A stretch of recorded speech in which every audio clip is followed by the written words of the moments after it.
அன்பு ஊடக நண்பர்களுக்கு வணக்கம். இன்று மருத்துவர் ஐயா அவர்கள் ஒரு அறிக்கை வெளியிட்டிருந்தார். அதில் கடந்த ஆண்டு அதற்கு முந்தைய ஆண்டை விட தமிழ்நாட்டில் பெண் குழந்தைகளுக்கு எதிரான பாலியல் வன்கொடுமைகளில் சீற்றங்களில் தமிழ்நாட்டில் 52 விழுக்காடு உயர்ந்திருக்கிறது. இது வெட்கக்கேடு. இது ஒரு மிகப்பெரிய ஒரு அவமானம். முதலமைச்சர் அவர்களுக்கும் ஆட்சியர்களுக்கும் அவமானம். இது தமிழ்நாட்டிலே கடந்த ஆண்டு அதுக்கு முந்தைய ஆண்டை விட 52 விழுக்காடு பெண் குழந்தைகளுக்கு மீது குற்றங்கள் உயர்ந்திருக்கிறது. இதுல இருந்து என்ன தெரியுதுன்னா, முதலமைச்சர் அவர்களுக்கு தமிழ்நாட்டில் என்ன நடக்கிறது என்று தெரியவில்லை, புரியவில்லை. வெறும் விளம்பரம் தான் அன்றாடும். காலையில் ஒரு 2 மணி நேரம் கால் ஷீட் நடக்குது. ஒரு 2 மணி நேரம் வராங்க, டிவியில பாக்குறாங்க, பேசுறாங்க, முடிஞ்சு போச்சு, அவ்வளவுதான். என்ன நடக்குதுன்னு கூட தெரியாத நிலையில் இருக்கிறாங்க. கடந்த 3-4 வாரங்களில் தமிழ்நாட்டில் பெண்களுக்கு எதிரான பாலியல் கொடுமைகள், சீற்றங்கள், பிரச்சனைகள், 6 பேர் சேர்ந்து ஒரு பெண்ணை கெடுக்கிறாங்க. ஆசிரியர்கள் மாணவிகளை கெடுக்கிறாங்க. 7 பேர் சேர்ந்து கூட்டு பாலியல் பலாத்காரம் செய்கிறார்கள். இது பீகார், உத்தரப்பிரதேசில இல்ல, தமிழ்நாட்டில் நடந்துட்டு இருக்கு. முதலமைச்சர் வேடிக்கை பார்த்துட்டு இருக்கிறாரு, காவல்துறை வேடிக்கை பார்த்துட்டு இருக்கு. இதுக்கெல்லாம் என்ன காரணம் தெரியுமா? தமிழ்நாட்டில் எங்க பார்த்தாலும் கஞ்சா, போதை, மது, இதுதான் காரணம், முக்கிய காரணம். நான் பள்ளிக்கூடம் படிக்கிறப்போ பள்ளிக்கூடம் வாசல் வெளியில இந்த மாங்காய், புளிப்பு மிட்டாய், கமரக்கட்டை எல்லாம் வித்துட்டு இருப்பாங்க. இன்னைக்கு பள்ளிக்கூடம் வெளியில கஞ்சா பொட்டலமும் போதை மாத்திரம் வித்துட்டு இருக்கானுங்க. இதுதான் வித்தியாசம். கல்லூரி வாசலுக்கு வெளியில அமெரிக்காவில் என்னென்ன கிடைக்குதோ, அபின், காக்கேன், ஹெரோயின், பவுடர், என்ன வேணும் உங்களுக்கு, அதெல்லாம் கல்லூரி வாசல்ல வித்துட்டு இருக்கிறாங்க. இது காவல்துறைக்கு தெரிஞ்சுதான் நடக்குது. ஏதாவது ஒருத்தன் கஞ்சா வாங்குறாங்கன்னா வாங்குறவனுக்கு தெரியுது எங்க எவன் விற்கிறான்னு, காவல்துறைக்கு தெரியாதா என்ன? தெரிஞ்சுதான் நடக்குது இது. ஆக இதெல்லாம் கட்டுப்படுத்தலன்னா இது போன்ற தமிழ்நாட்டினுடைய பேரு ஏற்கனவே கெட்டு போயிடுச்சு. பெண்கள் தமிழ்நாட்டில் பயம் இல்லாம நடமாட இல்லாத ஒரு சூழல் இருக்கிறது. வெளியில போனா ராத்திரி சொல்ல, நான் பகல்லே சொல்லிட்டு இருக்கிறேன். காரணம் முதலமைச்சர் கீழ் இயங்குகின்ற காவல்துறை. அடுத்தது, சில நாட்களுக்கு முன்பு தர்மபுரி மாவட்டத்தில் திமுக மாவட்ட செயலாளர் அவங்க கட்சி கூட்டத்தில் பேசுறாரு. என்னன்னா, தர்மபுரி கலெக்டரும் எஸ்பியும் என்ன கேட்காம எதுவும் செய்ய முடியாது, நான் சொல்றதுதான் சட்டம், கீழே இருக்கிற அதிகாரிகள் நான் என்ன சொல்றேனோ அதுதான் நடைமுறைப்படுத்தணும்னு ஒரு 10வது படிச்ச திமுக மாவட்ட செயலாளர் IAS IPS படிச்ச அதிகாரிகளுக்கு கட்டளை இடுகிறார் என்றால் தமிழ்நாட்டில் என்ன? இதுதான் திராவிட மாடல். உங்களுக்குலாம் வெட்கக்கேடு, இதெல்லாம் கேவலம். இன்னைக்கு வரைக்கும் முதலமைச்சர் ஒரு நடவடிக்கை எடுக்கலையே. அப்ப இதுல இருந்து என்ன தெரியுது? தமிழ்நாடு முழுவதும் இந்த நிலை தான் இருக்கிறது. ஒரு 10வது படிச்ச ஒரு அரசியல் கட்சியின் ஒரு மாவட்ட செயலாளர், திமுக மாவட்ட செயலாளர் அங்க மிரட்டுறாரு. இதுல என்ன சொல்றாரு? இது முதலமைச்சர் சொல்லிதான் நான் பேசுறேன்னு சொல்றார். முதலமைச்சர் என்கிட்ட சொன்னாரு, யாராவது உங்ககிட்ட அனுமதி பெறல, அதாவது அதிகாரிகள் இவங்க கிட்ட அனுமதி பெறலன்னா சொல்லு, நான் அந்த அதிகாரியை மாத்திர நடவடிக்கை எடுக்கிறேன்னு முதலமைச்சர் சொன்னாருன்னு ஒரு கூட்டத்தில் ஒரு திமுக மாவட்ட செயலாளர் சொல்றாருன்னா, இன்னைக்கு வரைக்கும் அவர் மேல நடவடிக்கை எடுக்கலன்னா, இப்ப இதுல இருந்து திமுக இதுதான் மோசமான ஒரு சூழல் இங்கு தமிழ்நாட்டில் நிலவை கொண்டிருக்கிறது. அதாவது நான் கேட்கிறேன் கேள்வி, யூடியூபர் சவுக்கு சங்கர் அவரும் இது போன்ற IAS IPS அதிகாரிகள் மேல பேசினாரு. அவர் மீது எத்தனையோ வழக்குகள் போட்டு அவரை சிறையில் கைது பண்ணி வச்சீங்க. அதுக்கு இதுக்கு என்ன வித்தியாசம் இருக்கு? ஒரு IAS IPS கேவலப்படுத்துகின்ற திமுக மாவட்ட செயலாளர் மீது ஏன் இன்னைக்கு வரைக்கும் நடவடிக்கை எடுக்கல? ஏன் ஒரு FIR கூட போடல? அடுத்தது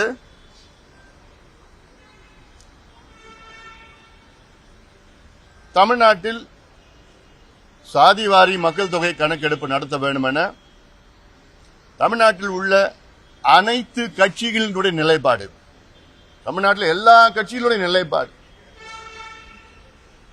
அதுல சமீபத்தில் தெலுங்கானா மாநிலத்தில் சாதிவாரி கணக்கெடுப்பு நடத்தி முடித்து அவர்கள் அங்கே சட்டமன்றத்தில் 4 நாள் விவாதம் வைத்து பிறகு அங்கே இடஒதுக்கீட்டை 63 விழுக்காடாக உயர்த்தியிருக்கின்றார்கள். அங்கே செய்தது இந்தியன் ஸ்டாட்டிஸ்டிக்கல் ஆக்ட் 2008 படி சர்வே பண்ணாங்க, சென்சஸ் நடக்கல. பீகாரிலும் இந்தியன் ஸ்டாட்டிஸ்டிக்கல் ஆக்ட் 2008 படி தான் அங்கேயும் சர்வே நடத்தி அங்கே பல நல்ல திட்டங்கள் எல்லாம் கொடுத்தார்கள், இடஒதுக்கீட்டை உயர்த்தினார்கள். அது சட்டமன்றத்திலே அந்த இடஒதுக்கீடுக்கு மட்டும் தடை விதித்திருக்கின்றார்கள். ஏன்னா அது சரியான முறையில் கம்ப்யூட் பண்ணல. கணக்கெடுப்பு நடத்துறது பத்தி பீகார் உயர்நீதிமன்றம் எந்த தவறும் சொல்லல, அது தடை பண்ணல. கர்நாடகாவில் நடத்தி முடிச்சிட்டாங்க, ஆந்திராவில் நடத்திட்டு இருக்கிறாங்க, ஒரிசாவில் நடத்திட்டு இருக்காங்க, மத்திய பிரதேச ராஜஸ்தான்ல ஜார்க்கண்ட்ல இவ்வளோ மாநிலங்கள்ல நடத்தி முடிச்சிட்டாங்க. நடத்திட்டு இருக்கிற நேரத்தில் தமிழ்நாட்டின் முதலமைச்சர் மட்டும் எங்களுக்கு அதிகாரம் இல்லைன்னு எப்படி சொல்றாருன்னு புரியல. எந்த அடிப்படையில் சொல்றாரு? நாங்க கேட்கறது சென்சஸ் கேட்கல, சர்வே கேட்கிறோம். சென்சஸ் என்பது மத்திய அரசு தான் எடுக்கணும். மக்கள் தொகை கணக்கெடுப்பு தான் சென்சஸ், 10 ஆண்டுகளுக்கு ஒரு முறை எடுப்பது. அந்த மக்கள் தொகை கணக்கெடுப்புல கூட ஒரு காலம் சேர்த்துக்குங்க, ஓபிசின்னு ஒரு காலம். ஏன்னா எஸ்சின்னு ஒரு காலம் இருக்கு, எஸ்டின்னு இருக்குது, மைனாரிட்டிஸ் இருக்கு, ஓபிசிக்கு மட்டும் ஒரு காலம் வேண்டும். அது சேர்த்துக்கிட்டீங்கன்னா அது தலை எண்ணிக்கை தான் தெரியும். ஆனால் அவருடைய நிலைப்பாடு, சமூக பொருளாதார நிலைப்பாடு தெரியாது, சமுதாயங்களோட நிலைப்பாடு தெரியாது. அதனால மாநில அரசு எடுத்தாதான் புள்ளி விவரங்கள் துல்லியமாக தெரியும். அதற்காக தான் அது சர்வே மூலமாக தான் தெரியும். இதைத்தான் நாங்க கேட்கிறோம். ஒரு முதலமைச்சர், உண்மையான சமூக நீதி அக்கறை உள்ள முதலமைச்சர் என்ன பண்ணிருப்பாரு? பொறுப்புக்கு வந்து இன்னைக்கு தமிழ்நாட்டில் இந்த நிலையில் இருக்கா, இந்த பகுதி மக்கள் இப்படி இருக்கிறாங்களா, இல்ல இந்த சமுதாயங்களில் பின்தங்கி இருக்கிறதா, இதை கணக்கெடுப்பு நடத்தி எந்த நிலையில் இருக்கிறாங்க, என்ன கல்வி அடிப்படையில் இருக்கிறாங்க, என்ன கல்வி முன்னேற்றம், சமூக முன்னேற்றம், பொருளாதார முன்னேற்றம், தொழில் முன்னேற்றம், வேலைவாய்ப்பு முன்னேற்றம் இருக்கிறதா என்று தெரிந்து கொள்ள ஆர்வம் இல்லாத ஒரு முதலமைச்சர் ஸ்டாலின் அவர்கள் அதற்கு மேல ஒண்ணு போயிருக்கிறார். என்னன்னா எங்களுக்கு அதிகாரம் இல்லை. என்ன தமிழ்நாடு என்ன ஜப்பான்ல இருக்கா, சைனாவில் இருக்கா? இந்தியாவில் தானே இருக்கு. இந்தியாவில் மற்ற மாநிலங்களுக்கு அதிகாரம் இருக்கு, தமிழ்நாடுக்கு மட்டும் அதிகாரம் இல்லையாமா? யாரை ஏமாத்து பாக்குறீங்க? அதாவது அதிகாரம் வைத்திருந்தும் அதிகாரம் இல்லை என்று சொல்பவர்கள் என்னை பொறுத்த வரைக்கும் கோழைகள். அதிகாரம் இல்லைன்னா கூட எனக்கு அதிகாரம் இருக்குன்னு சொல்லி நிறைவேற்றுறவர்கள் தான் வீரர்கள். எந்த வகையில் நீங்க முடிவு பண்ணிக்கீங்க ஸ்டாலின் அவர்கள்? முடிச்சிடறார். அடுத்தது தமிழ்நாட்டில் இப்ப 2 பிரச்சனைகள் பேசிட்டு இருக்க பிரச்சனைகள். ஒன்று, தொகுதி மறுசீரமைப்பு இந்த ஆண்டில் அடுத்த ஆண்டோ இல்ல அடுத்த ஆண்டுக்கு பிறகு நடைபெறுமா என்ற ஒரு கேள்வி, அதற்கேற்ப ஒரு அச்சம். அடுத்தது, மத்திய அரசு கல்வித்துறையிலே நிதி கொடுக்காத ஒரு பிரச்சனை. முதல்ல நான் இந்த தொகுதி மறுசீரமைப்பு பத்தி நான் பேசுறேன். இது சம்பந்தமா முதலமைச்சர் அவர்கள் 5ஆம் தேதி அன்று ஒரு அனைத்து கட்சி கூட்டத்தை கூட்டியிருக்கின்றார். அதில் பாட்டாளி மக்கள் கட்சி கலந்து கொள்ளும். இதுல பல விஷயங்கள் இருக்கிறது, பல பிரச்சனைகள் இருக்கிறது. அதில் முக்கியமானது என்னவென்றால், இன்னும் மத்திய அரசு அவருடைய நிலைப்பாட்டை தெரிவிக்கவில்லை. மத்திய அரசு என்ன செய்ய போகிறார்கள், என்ன கொள்கை முடிவு எடுக்கப் போகிறார்கள் என்று தெரிவித்து அதற்கேற்ப நடவடிக்கைகள் ஈடுபட வேண்டும். அது ஒரு போக்கு. ஆனால் அதற்கு முன்பாகவே அழுத்தம் கொடுத்து எங்களுக்கு அச்சம் இருக்கிறது, தென் மாநிலங்கள் குறிப்பாக தமிழ்நாடு, கேரளா, கர்நாடகா, ஆந்திரா, தெலுங்கானா போன்ற மாநிலங்கள்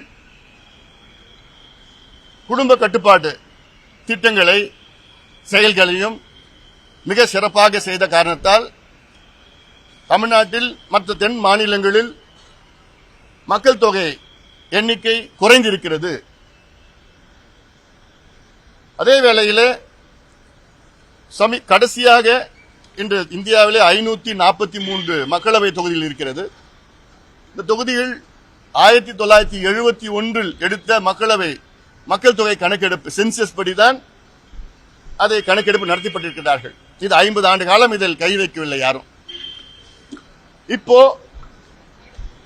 மத்திய அரசு மக்கள் தொகை கணக்கெடுப்பு 2026 எடுத்தார்கள் என்றால் அதற்கு பிறகு வருகிற டீலிமிட்டேஷன் அது என்ன செய்ய போகிறார் என்று தெளிவாக சொல்லவில்லை. அமித்ஷா அவர்கள் இங்கே கோயம்புத்தூர் வந்தவுடன் சொன்னாரு, நாங்க தமிழ்நாட்டிலேயோ எந்த தென் மாநிலங்களிலோ ஒரு சீட்டு கூட குறைக்க மாட்டோம்னு சொன்னார், தவிர எவ்வளோ அதிகப்படுத்துவாருன்னு சொல்லல. இல்ல வடக்கு மாநிலங்கள்ல எவ்வளவு அதிகமா இருக்கும்னு எதுவும் சொல்லல.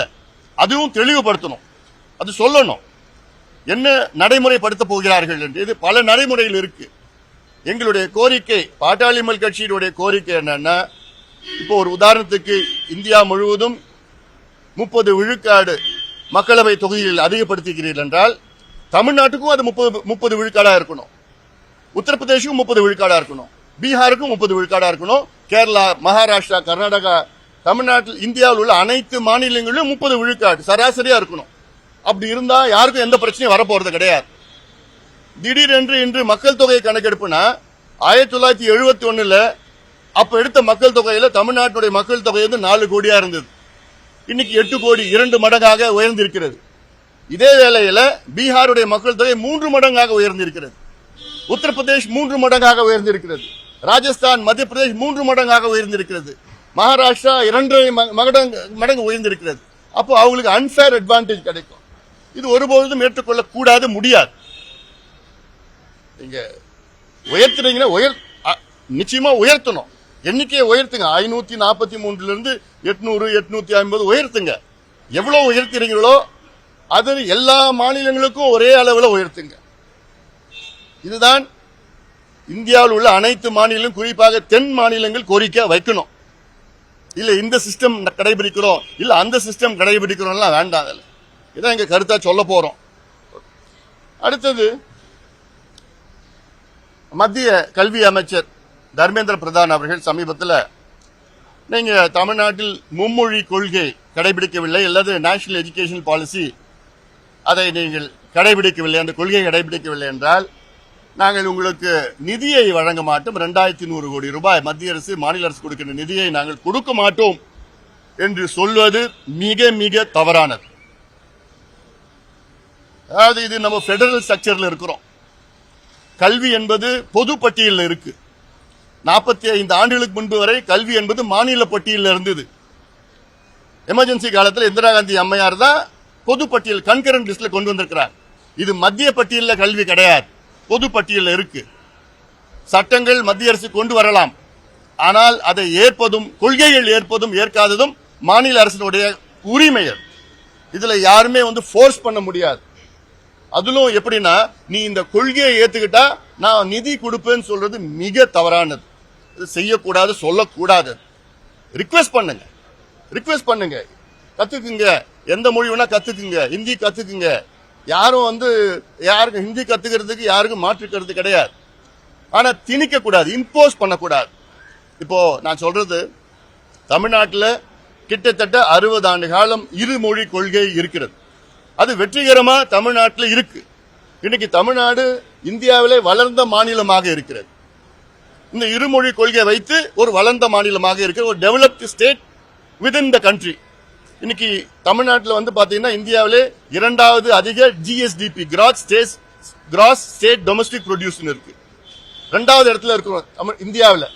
அப்போ இந்த அளவுக்கு வெற்றி பெற்ற மாநிலம், வளர்ந்த மாநிலம், இந்த 60 ஆண்டு காலம் இருமொழி கொள்கை வைத்திருந்த மாநிலம், ஏன் இதை மாத்தணும்? நாங்க ஏதோ பிரச்சனைனா நாங்க மாத்தலாம், எங்களுக்கு பிரச்சனை இல்லையே. ஏன் இதை திணிக்கிறீங்க? சொல்லுங்க, ரிக்வெஸ்ட் பண்ணுங்க, கத்துக்குங்கன்னு சொல்லிட்டு. அது திணிக்க கூடாது, அது நிச்சயமாக அது சரி கிடையாது. அதனால அதே வேளையில நான் கேட்கிறேன், திமுக கேட்கிறேன், முதலமைச்சரை கேட்கிறேன், நீங்க ஹிந்தி திணிப்பு வேண்டான்னு சொல்றீங்க, அதை ஏத்துக்கிறோம். தமிழுக்கு நீங்க என்ன பண்ணீங்க? பேர் மட்டும்தான் தமிழ்நாடு. ஆனா இந்தியாவில் தமிழ் படிக்காம பட்டம் வாங்குற அதாவது தாய்மொழி படிக்காம பட்டம் வாங்குற ஒரே மாநிலம் இந்தியாவில் தமிழ்நாடு தான். இது வெக்கக்கேடு, அவமானம். வேற எந்த மாநிலத்திலையும் தாய்மொழி படிக்காம பட்டம் வாங்க முடியாது. தமிழ்நாட்டில் பட்டம் வாங்கலாம், PhD பண்ணலாம், முனைவர் பட்டம் வாங்கலாம் தமிழ் படிக்காமல. இவங்க தான் திராவிட மாடல், திராவிட ஆட்சி 60 ஆண்டு 58 ஆண்டு காலமா ஆண்டுட்டு வர்றாங்க. 2 வழக்கு உச்சநீதிமன்றத்தில் நிலுவையில் இருக்கு. ஒரு வழக்கு 26 ஆண்டு காலமாக இருக்கிறது. என்ன வழக்கு இருக்கு? தமிழ் பயிற்று மொழியாக கொண்டு வர வேண்டும் என்று அப்போ ஒரு கொள்கை முடிவு எடுத்து வந்த நேரத்தில் வழக்கு உச்சநீதிமன்றத்துக்கு சென்றார்கள். அந்த வழக்கு இன்னும் நிலுவையில் எவ்வளவு ஆண்டு? 26 ஆண்டு காலம் நிலுவையில் இருக்கு. அதுக்கு என்ன பண்ணீங்க நீங்க? அந்த வழக்கு முடிக்கிறது நீங்க என்ன பண்ணீங்க? ஒன்னும் பண்ணல, விளம்பரம் படுத்திட்டு இருக்கிறாங்க. அடுத்தது இன்னொரு வழக்கு 2016 போட்ட வழக்கு உச்சநீதிமன்றத்தில் இருக்கு. என்ன? அட்லீஸ்ட் தமிழ் ஒரு பாடமா கத்துக்கிறதுக்கு, அட்லீஸ்ட் தமிழை தமிழ்நாட்டில் ஒரு பாடமா கத்துக்கிறதுக்கு கம்பல்சரியா கத்துக்கணும்னு ஒரு சட்டம். இந்த சட்டம் 2006 கலைஞர் கொண்டு வந்தார். கொண்டு வர வைத்தது எங்கள் மருத்துவர் ஐயாவும் பாட்டாளியும் கட்சியும் தொடர்ந்து வலியுறுத்தி போராடினதால் இருக்கு. கைத்தட்ட. அதன் பிறகு 10 ஆண்டுகள் பிறகு வழக்கு போட்டாங்க. இன்னைக்கு வரைக்கும் வழக்கு நிலுவையில் இருக்கு. அது ஏன் முடிக்கல? நீங்க எப்ப முடிக்க போறீங்க? ஏன் உங்களால முடிக்க முடியாதா? ஒண்ணு இல்லாதீங்களா? நீங்க சுப்ரீம் கோர்ட் ஓடுறீங்களே, தமிழ் தமிழ் பேசுறீங்களே, நீங்க என்ன பண்ணீங்க? தமிழுக்கு, தமிழ் வளர்ச்சிக்கு நீங்க என்ன பண்ணீங்க? தெலுங்கானாவில் அங்க ரேவந்த் ரெட்டி சொல்றார், CBSE ICSE அதுக்கு கூட 10வது வரைக்கும் நீங்க தெலுங்கு கட்டாயமா படிச்சே ஆகணும்னு சொல்றார் ரேவந்த் ரெட்டி. ஏன் உங்களால சொல்ல முடியாதா? பஞ்சாப்ல பயிற்று மொழியே பஞ்சாபின்னு சொல்றாங்க, ஏன் உங்களால கொண்டு வர முடியாதா? எலெக்ஷன் வந்துருச்சு, இது ஒரு கையில ஒரு ஆயுதம் உங்களுக்கு. ஆமா, இந்தி போர், 2வது போர், 3வது போர், மொழி போர், இந்த போர் இந்த போர் அந்த போர்னு சொல்லிட்டு. ஆனா நீங்க எதுவும் செய்ய மாட்டீங்க, தமிழுக்கும் செய்ய மாட்டீங்க.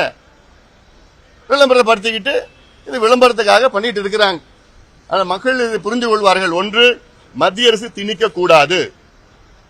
சரி, அடுத்தது நான் சொல்றேன். இப்ப மத்திய அரசு நீங்க மும்மொழி கொள்கை ரீதியில நீங்கள் கடைபிடித்தால் தான் நாங்கள் 2100 கோடி கொடுப்போம்னு சொல்றாங்க. நான் முதலமைச்சரா இருந்தேன்னா 2100 கோடி வேண்டாம்னு சொல்லிடுவோம். தமிழ்நாடு பட்ஜெட் எவ்வளவு? கடந்த ஆண்டு 4.5 லட்சம் கோடி. கல்வித்துறை பட்ஜெட் எவ்வளவு? 45,000 கோடி. இந்த 45,000 கோடி 2100 கோடி என்னால கூடுதலா கொடுக்க முடியாதா? வேண்டாம்னு சொல்லிட்டு போறோம், அவ்வளவுதான். இதுக்கு எதுக்கு இவ்வளோ டிராமா நடத்திக்கிட்டு தினம் டிராமா பண்ணிட்டு இருக்கீங்க? நீங்க உங்க கொள்கையும் வேண்டாம், உங்க நிதியும் வேண்டாம், அவ்வளவுதான், முடிஞ்சு போச்சு. ஏன்னா தேர்தல் நேரத்தில் இதெல்லாம் சொன்ன இதில் தானே இதெல்லாம் சொல்லிட்டு இருக்கணும். கேள்வியில் என்ன இருக்கா? மக்கள் மூன்றாவதாக ஒரு மொழியை படிக்கணும்னு ஒரு ஆர்வம் இருக்கு. ஆனா திமுக மொழியை வைத்து அரசியல் செய்யறாங்க. தாங்கள் நடத்தக்கூடிய பள்ளிகள்ல இந்திய பாடமா கட்டாய பாடமா வச்சிருக்காங்க. அப்படி இருக்கிறவங்க தாங்கள் நடத்தக்கூடிய பள்ளிகள்லயும் ஹிந்தி வேண்டாம் அப்படின்னு ஒரு முடிவை எடுப்பாங்களா? இப்போ எங்க தெரியுமா பிரச்சனை வந்தது? திமுக ஆட்சிக்கு வருவதற்கு முன்பு, திராவிட கட்சிகள் ஆட்சிக்கு வருவதற்கு முன்பு 67க்கு முன்பு தமிழ்நாட்டில் வெறும் 20 தனியார் பள்ளிக்கூடங்கள் தான் இருந்தது. வெறும் 20 தான் இருந்தது. இன்னைக்கு 55 விழுக்காடு பள்ளிக்கூடங்கள் தனியார் பள்ளிக்கூடங்கள். இதுக்கு யார் காரணம்? திமுகவும் அண்ணா திமுக தான் இது காரணமே. ஏன் இவ்வளோ தனியார் பள்ளிக்கூடங்களை கொண்டு வந்தீங்க? கல்வி என்பது என்னுடைய அடிப்படை உரிமை. It is my fundamental right. It is the fundamental duty of the state to give me quality education. இது என்ன மட்டும் இல்லை, எல்லாத்துக்கும் சேர்த்து சொல்லிட்டு தமிழ்நாட்டில். அது நீங்க ஏன் தனியார் பள்ளிக்கூடங்கள் இன்னைக்கு யாராவது வியாபாரம் இல்லாம கல்வி கத்துக் கொடுக்கறாங்களா? இல்ல. அது கல்வி என்பது இன்னைக்கு வியாபாரம் ஆயிடுச்சு. அதுக்கு காரணமே இந்த 2 கட்சியும் தான். கல்வி என்பது இன்னைக்கு ஒரு சேவையா யாரும் கருதல.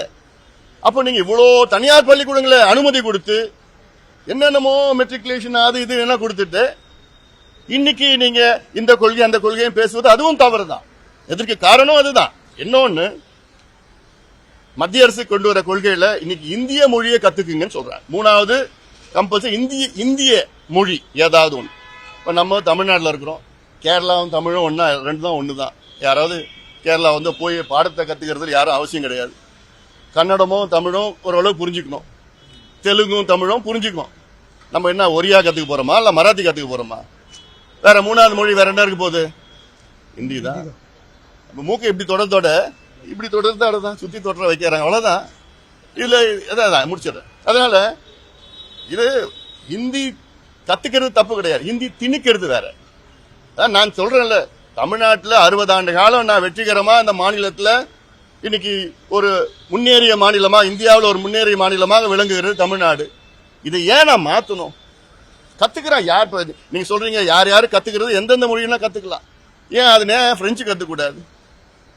அது ஏன் நான் ஜெர்மன் ஸ்பானிஷ் கத்துக்கூடாது? ஏன் நான் வெளிநாட்டு போகக்கூடாதா? யாராவது வெளியில போறேன்னா அவங்க கத்துக்க போறாங்க. அதுல நீங்க அந்த அடிப்படை கட்டமைப்புகள் எல்லாமே இருக்கு அதுல.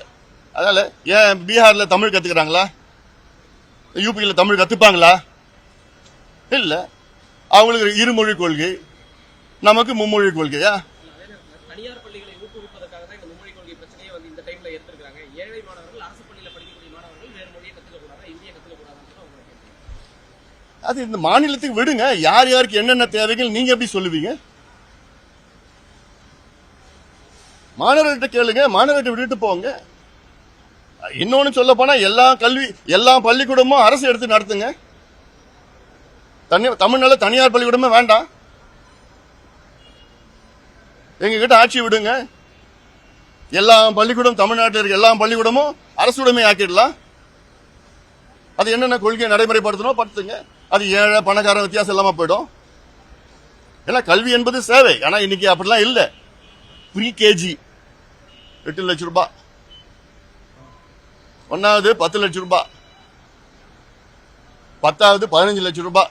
யாரு ஃபீஸ் கேட்டு வாங்கிட்டு இருக்க? எத்தனையோ பள்ளிக்கூடங்கள் இருக்கு. எம்பிபிஎஸ்ஸே 5 லட்சம் ரூபாய் தான் ஃபீஸ் சார்ஜ் பண்றாங்க. 10வது 15 லட்சம் ரூபாய், 17 லட்சம் ரூபான்னு. அப்ப இதெல்லாம் வியாபாரமா தான். Tamil Nadu one of the developed states in India அப்படின்னு சொல்லும்போது அதுக்கு அடிப்படையில் கல்வி ரொம்ப முக்கியம். அது கவர்மெண்டால கொடுக்க முடியாட்டி பிரைவேட் வச்சு கொடுத்தாங்க அப்படிங்கிறது. சரி, அது ஏன் நீங்க மத்திய அரசு ஏன் மறுக்கிறீங்க? அந்த கல்வியை 2100 கோடி ரூபாய் ஏன் மறுக்கிறீங்க? ஏன் அந்த பிள்ளைங்க படிக்கூடாதா? நீங்க உங்க கொள்கையை ஏத்துக்கிட்டாதான் நீங்க பணம் கொடுப்பீங்களா? இல்லன்னா அந்த பிள்ளைங்க படிக்கூடாதா? இதே ஏழை பிள்ளைங்க படிக்கூடாதா? அது ஏன் கண்டிஷனா வைக்கிறீங்க?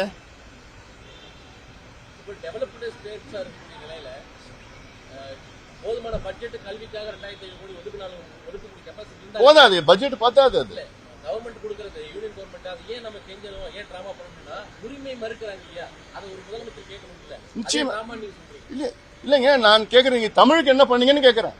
அது கரெக்ட். ஆனா யூனியன் கவர்மெண்ட் கொடுக்கக்கூடிய ரைட்ஸ் வந்து இப்ப நான் இப்ப தெளிவா தான் நான் சொல்றேன் உங்ககிட்ட.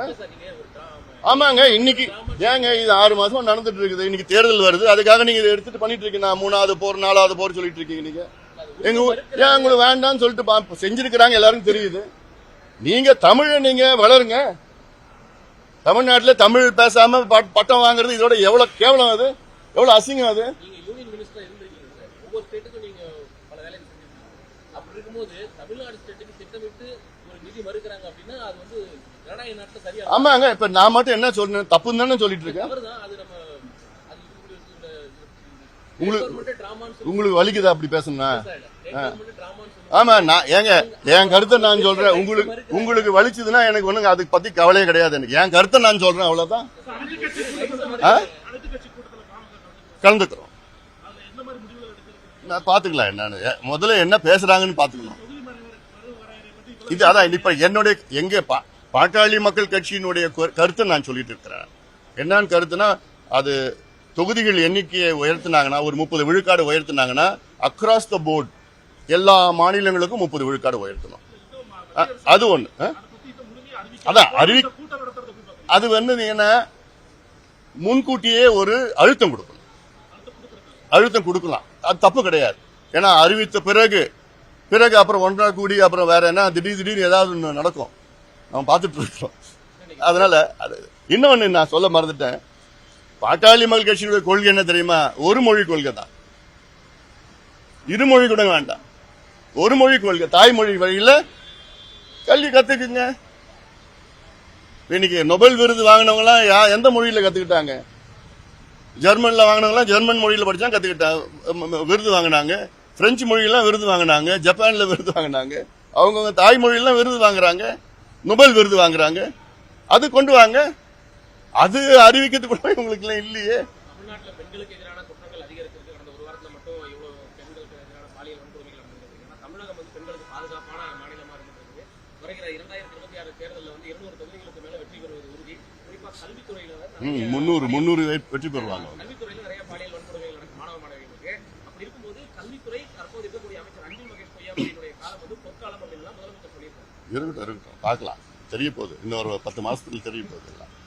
அதாவது எங்களுக்கெல்லாம் அவமானமா இருக்கு, இப்படி ஒரு ஆட்சி நடந்துட்டு இருக்கு. இப்படி பெண்களுக்கு பாதுகாப்பு கிடையாது. இன்னைக்கு போதை பழக்கம் எங்க பார்த்தாலும் வந்துடுச்சு. போதை பொருட்கள் எங்க பார்த்தாலும் வித்துட்டு இருக்கிறாங்க. தடை இல்லாம நடந்துட்டு இருக்கு. காவல்துறை வந்து இதுல கவனம் செலுத்தாம அரசியல் தலைவர்களை எப்படி வழக்கு போடுறது, என்னென்ன செய்யலாம் அப்படின்னு அதுல கவனம் செலுத்திட்டு இருக்கிற காவல்துறை பார்த்துட்டு இருக்கிறோம். அதனால இது காவல்துறை முதலமைச்சர் கீழ் இயங்குகின்ற காவல்துறை, அவர் தான் பொறுப்பு. அதுக்கு இவ்வளோ பிரச்சனைகளை சொல்லிட்டு வரோம். அதற்கு என்ன, ஏன் இப்படி பெண்களுக்கு பாதுகாப்பு இல்லாத ஒரு சூழலுக்குன்னா பயம் இல்லை மக்கள் மத்தியில். இது குற்றம் செய்கிறவங்க மத்தியில் பயம் கிடையாது. காவல்துறை நினைச்சுன்னா அந்த பயத்தை உண்டாக்கலாம். ஆம்ஸ்ட்ராங் உடனே ஆரம்பிச்சேன், நானே வாய் கொடுத்துட்டேன்னா.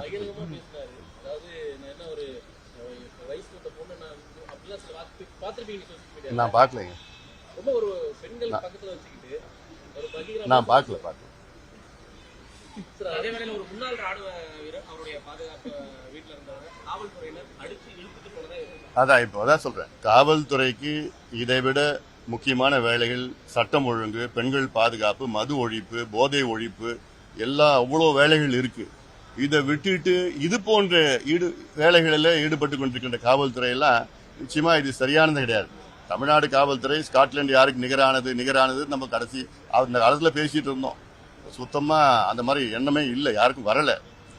அது ஒரு உதாரணம் நான் சொல்றேன். எங்க கட்சிக்காரரு சும்மா ஒரு சின்ன பிரச்சனை அவங்களுக்குள்ள, அவர் வந்து உத்தரப்பிரதேசுக்கு ஒரு கோயிலுக்கு போயிருந்தார். அங்கே போகிறது இவங்க ஸ்பெஷல் டீம் வச்சு ஃபார்ம் பண்ணி உத்தரப்பிரதேஷ் வரைக்கும் போயிட்டு அவர் அந்த கோயிலுக்கு போயிருந்தார். அவரை கைது பண்ணி இங்கே கொண்டு வந்துட்டு அவர் 3 நாளில் பெயிலில் வந்துட்டார்.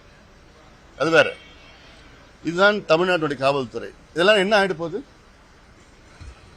எவ்வளோ இங்கே கொலை செஞ்சுட்டு இருக்கிறான், கஞ்சா வைத்துட்டு இருக்கிறான், கற்பழிச்சிட்டு இருக்கிறான், எவ்வளோ மோசம் பண்ணிட்டு இருக்கான். அவங்களாம் விட்டுட்டாங்க. இப்போ நான் கோயம்புத்தூர்ல எடுத்துங்க, அந்த மை வி 3 ஆட்ஸ் மோசடி 2200 கோடி மோசடி பண்ணிருக்கிறது ஒரு கும்பல். இந்த கும்பல் வந்து மோசடி பண்றதுக்குன்னே இருக்கிற கும்பல். இவங்களுக்கு கடந்த கால வரலாறுலாம் இருக்கு, ஏமாத்தி இருக்கிறாங்க, வரலாறு இருக்கு. எங்க கட்சியினுடைய மாவட்ட செயலர் அசோக் ஸ்ரீநிதி இது பல முறை வெளிக்கொண்டு வந்து, எத்தனையோ முறை இது போராட்டம் நடந்து வெளிக்கொண்டு வந்து அதை இப்போதைக்கு கொஞ்சம் தற்காலிகமா தடை பண்ணிருக்கிறாங்க. வழக்கு ஏதோ போட்டிருக்கிறாங்க, அவ்வளவுதான். ஏன் இந்த வழக்கு அதுக்கு அடுத்த கட்டத்துக்கு போல? என்ன காரணம்? இதுதான் காவல்துறையா?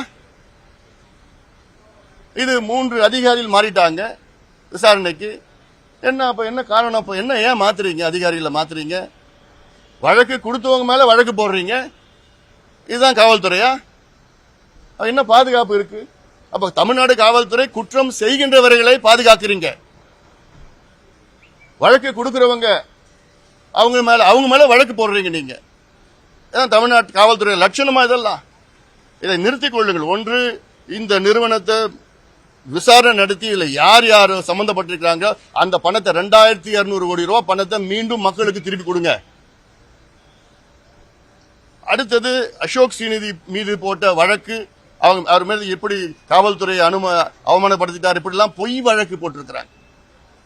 விசாரணைன்னு கொண்டு போய் பொய் வழக்கு போட்டு என்னென்னமோ பண்ணியிருக்கிறாங்க. அதெல்லாம் அந்த வழக்கு திரும்ப பெறுங்க. இல்ல நிச்சயமாக நாங்கள் பாட்டாளி கட்சி மிகப்பெரிய போராட்டத்தை நாங்கள் நடத்துவோம், தொடர் போராட்டம் நடத்துவோம்.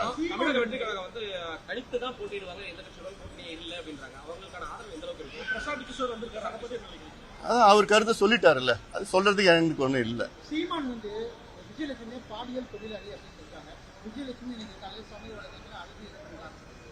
நிச்சயமா பெண்களை மதிக்கணும். யாரா இருந்தாலும் சரி, எந்த தலைவரா இருந்தாலும் சரி, தொண்டரா இருந்தாலும் சரி, பெண்களை மதிக்கணும்.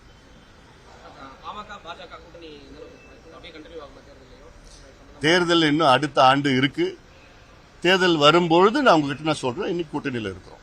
திமுக தலைமையிலான கூட்டணியில வந்து தேர்தல் இன்னும் ஓராண்டு இருக்கிறது. தேர்தல் நெருங்க உங்களுக்கு நான் தெரிவிப்பேன்.